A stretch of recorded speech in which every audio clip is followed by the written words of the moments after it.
Over the past 50 days, I've been pushing my body to its absolute limit to answer one question. Does losing weight increase your athleticism? You see, I recently graduated and started a full-time desk job, and only after a few months of sitting for 8 hours a day, I noticed a change. I'd gained some weight. I've always been very skinny, so this change had an effect on not only how agile I was feeling during sport, but also my self-esteem. Something needed to change. However, I wanted to challenge myself and see what was possible in a short amount of time. I also wanted to see how losing weight would affect my athleticism. So I set myself a 50-day challenge. The goal was to lose as much weight as I could whilst training core athletic skills. To start out, I had to see where my athleticism was at to begin with. So on day one, I did some simple benchmark testing. So we're out on the track here. We got some lines, 0 to 70 meters. We're going to do a 70 meter sprint first. And I'm going to use my mate Dog here to help me out with the warm up. Let's get to it.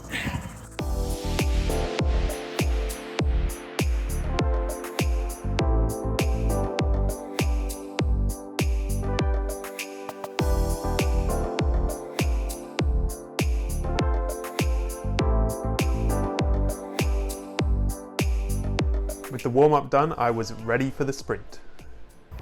On your mark, set, go!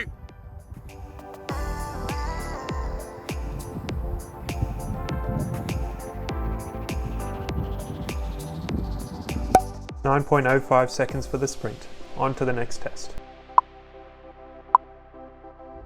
Alright, sprint's done. Now we're starting 3K. Yep. Let's go! This run was tough. I didn't grab any footage, but I managed to complete the 3 kilometers in 15 minutes and 45 seconds. Anyway, next test. Alright, so I gave myself a little bit of time to recover from the runs this morning. It's the afternoon now. I'm going to go for the max pull-up test.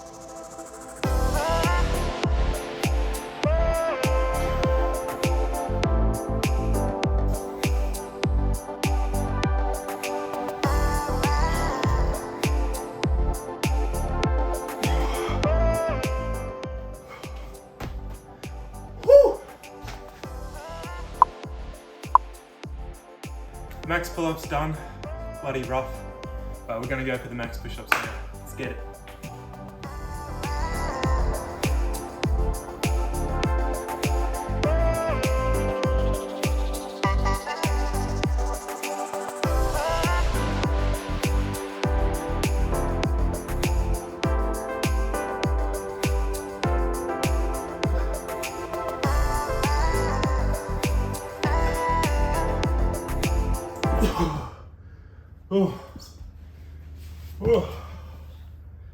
The day one testing was done.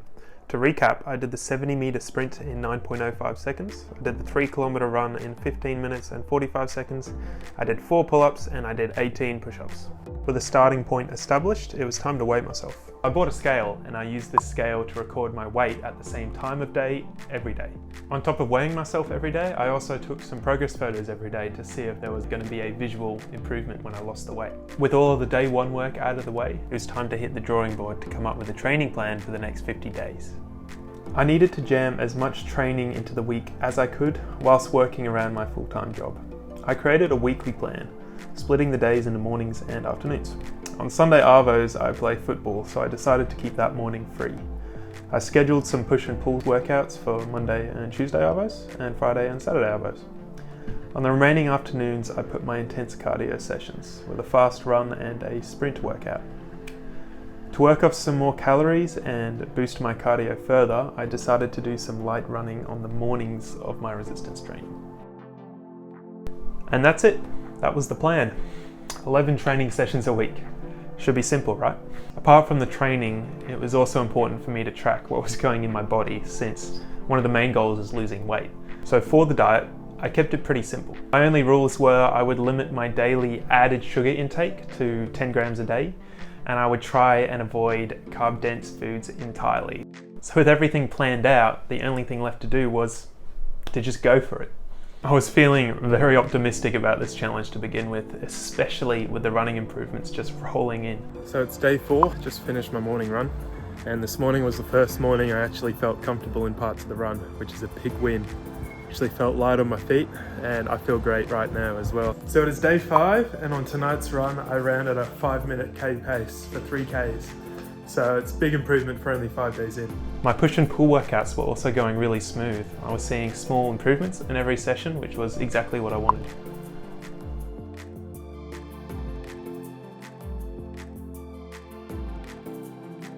But inevitably, in just over 1 week in, some hurdles started popping up. On Saturday 2 days ago when I tried to run, I got shin splints for the first time.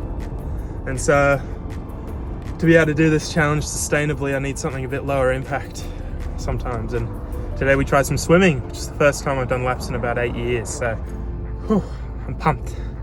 So to adjust for these shin splints, my schedule started looking like this. Anyway, back to the challenge. It's day 12.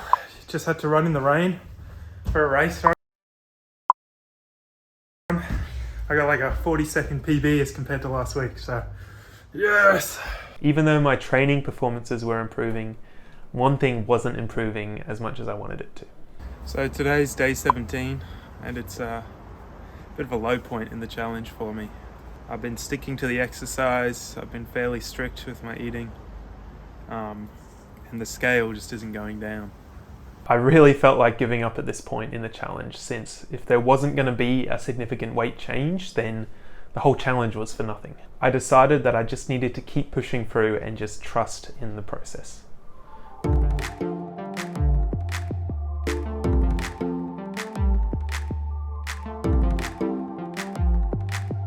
I even tried to add a bit of skipping to my workouts just to boost that cardio. And literally 2 days later, I had a huge drop in weight. This gave me a massive confidence boost and really gave me the motivation to keep pushing. After this, the weight did stagnate again, which was frustrating. So we're about halfway through the challenge now, day 25. Got a PB in my 3K again, which is good.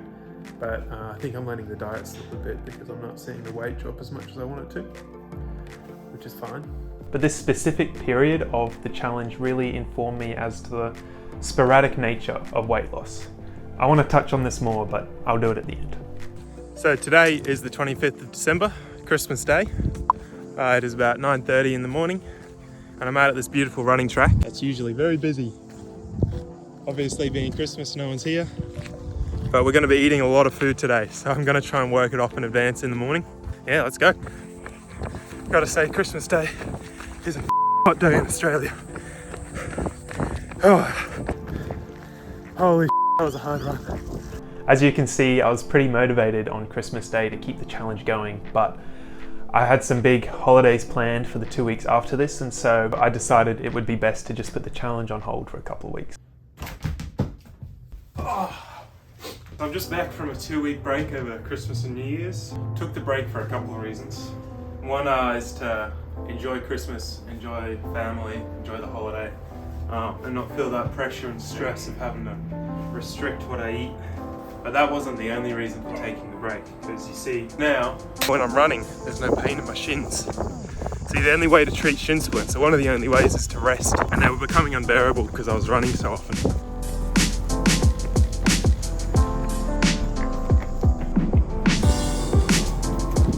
Now there is a part of me that feels guilty, like I've somehow cheated myself for taking this break, but I just remind myself what this challenge is about. It's really about feeling healthier, and making my shin splints worse and worse is just a detriment to my health. So I think the break is well justified, but I'm ready to attack this next 2 weeks with everything I've got.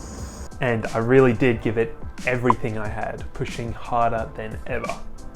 I also wanted to point out that my weight at the end of this break was actually pretty much the same as my weight at the start of the break, so I could just continue like nothing had happened. Anyway, smoothie time.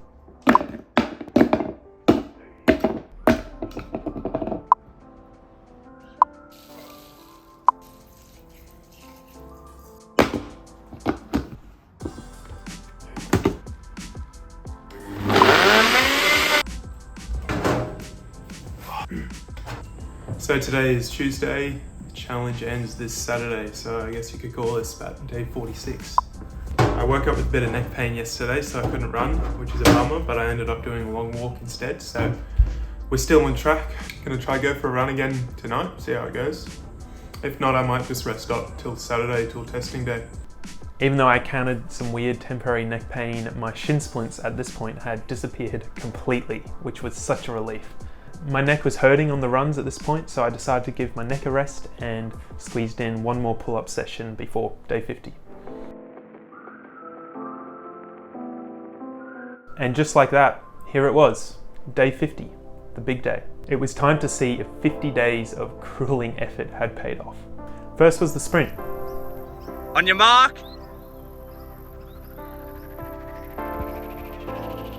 Set. Go.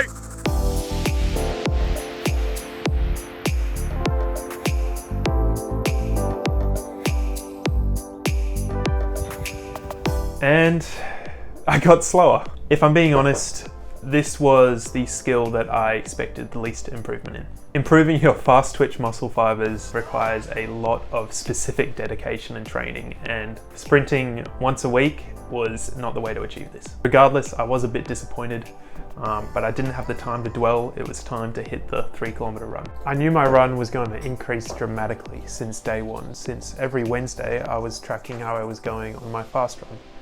But on day 50, I really pushed it, and as a result, I hit 4 minutes 19 per kilometer for a time of 13 minutes. Now, I was pretty stoked about this because this is a 1 minute per kilometer increase on my time and an almost 3-minute PB overall, so I was over the moon. Just like on day one, next up was the pull-up test. Now, before you watch this footage, I am aware of how poor the form is on this attempt. However, it's pretty similar to the form on day one, and so I still think it's a pretty accurate measure of how much strength I've actually gained. Anyway, here's the attempt.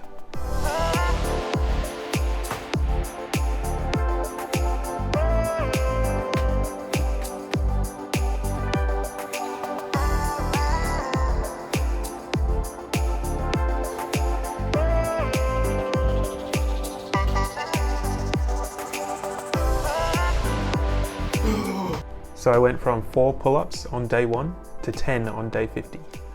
Onto the push-ups. I am so exhausted from today, and I really don't want to do this, but it's literally the last piece of exercise I have to do for this challenge, so let's go!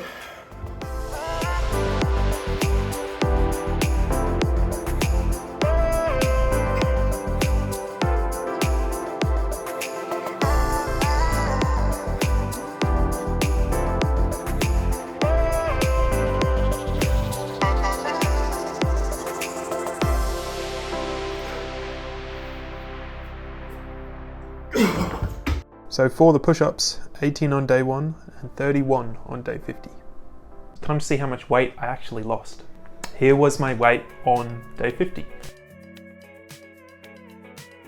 If we take into account variation from water weight and potential for muscle gain, this comes to approximately 7 kilos of weight loss. That's a kilogram a week, which I was very happy about. And just showing the progress photos on screen as well, I think there really is a noticeable difference.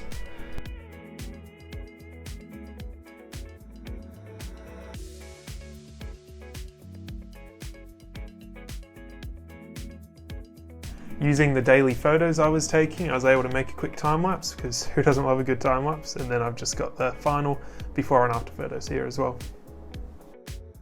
Now, as I mentioned, I was weighing myself every day over the 50 days. I actually got a graph of how my weight changed over the challenge. What I really want to highlight here can be applied to so many aspects of improving in life.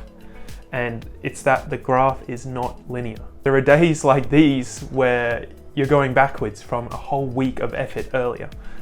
And there are days like these where you're absolutely on top of the world. What I've learned from this process for weight loss is that weighing yourself and looking at a scale every day is a terrible idea.